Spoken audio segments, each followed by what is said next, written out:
भाजपच्या अंतर्गत राजकारणामुळे मूळ भाजप कार्यकर्ते नाराज. साताऱ्यात भाजपाचा अंतर्गत वाद चव्हाट्यावर.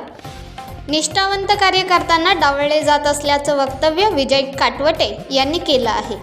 पक्षामध्ये काहीच काम केलं असं कसं कोण म्हणू शकेल? आम्ही बघतोय ना तुम्ही काम करताय ते, तर नाही केलं असं कसं म्हणू शकतो? पक्षासाठी आंदोलन केली, पक्षासाठी तडीपार झालो, 100% केसेस अंगावर घेतल्या घेतलं आणि तरी पण आहे ना पक्षाचं केलंच मला काम आहे. करत नाही. मला हे नाकारू शकतच नाही कोणी. हा हे कोणीच नाकारू कुठेतरी शकत म्हणावं की बाबा पक्षासाठी हे करतोय.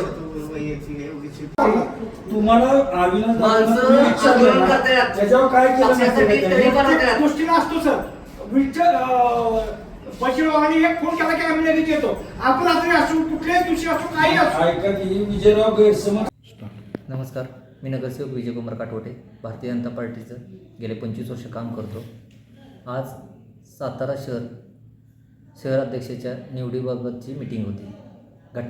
जी पक्षाच्या संघटनात्मक निवडणूक त्या बाबतीत आज मीटिंग सर्किट हाऊसला होती. मी इथं आलो असताना 20 जणांची यादी त्यांनी डिक्लेअर केली की ज्या 20 जणांच्या यादीमध्ये की तुम्ही जे शहराध्यक्षाला इच्छुक आहेत त्या उमेदवारांनी ह्यांना जाऊन भेटा, या पदाधिकाऱ्यांना जाऊन भेटा आणि त्यांचं मत घ्या. आज मी गेली 25 वर्ष काम करत असताना भारतीय जनता पार्टीचे आंदोलनं, प्रत्येक आंदोलनात सहभागी, केसेस अंगावर घेतल्या. मी स्वतः तडीपार झालो पक्षासाठी, पक्षाच्या विचारासाठी. एवढं सगळं करत असताना विविध संघटनात्मक पदावर काम केलं. जिल्हा सरचिटणीस, जिल्हा कोषाध्यक्ष, प्रदेश पदाधिकारी म्हणून काम केलं. आज एवढे सगळं काम करत असताना आज ज्यावेळेस मी इथं मिटिंगसाठी आलो, त्या मिटिंगमध्ये 20 जणांच्या यादीमध्ये, निवड समितीच्या यादीमध्ये माझं साधं नावसुद्धा नाही. म्हणजे ह्याला शहराध्यक्ष करा असं सुद्धा मी सांगू शकत नाही.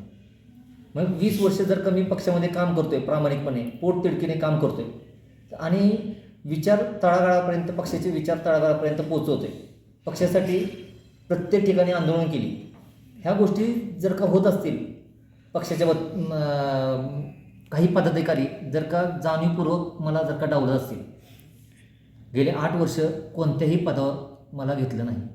माझी काय चूक आहे? मी पक्षाच्या विरोधात काम केलं आहे किंवा पक्षाच्या अप्रोक्ष दुसरे काहीतरी विचार मांडलेत, असं कुठलीही बाब घडलेली नाही. पक्षाचं प्रामाणिकपणे हाडाचा कार्यकर्ता म्हणून मी प्रामाणिकपणे काम केलं. मग ह्याच्यामध्ये माझी काही चूक झाली असेल तर ती मला सांगावी, पदाधिकाऱ्यांनी कळावी. मी वरिष्ठांनासुद्धा फोन केले की बाबा ह्या गोष्टीमध्ये एक नाही, मला कुठल्याही ह्याच्यामध्ये प्रक्रियेमध्ये सामावून घेतलं जात नाही.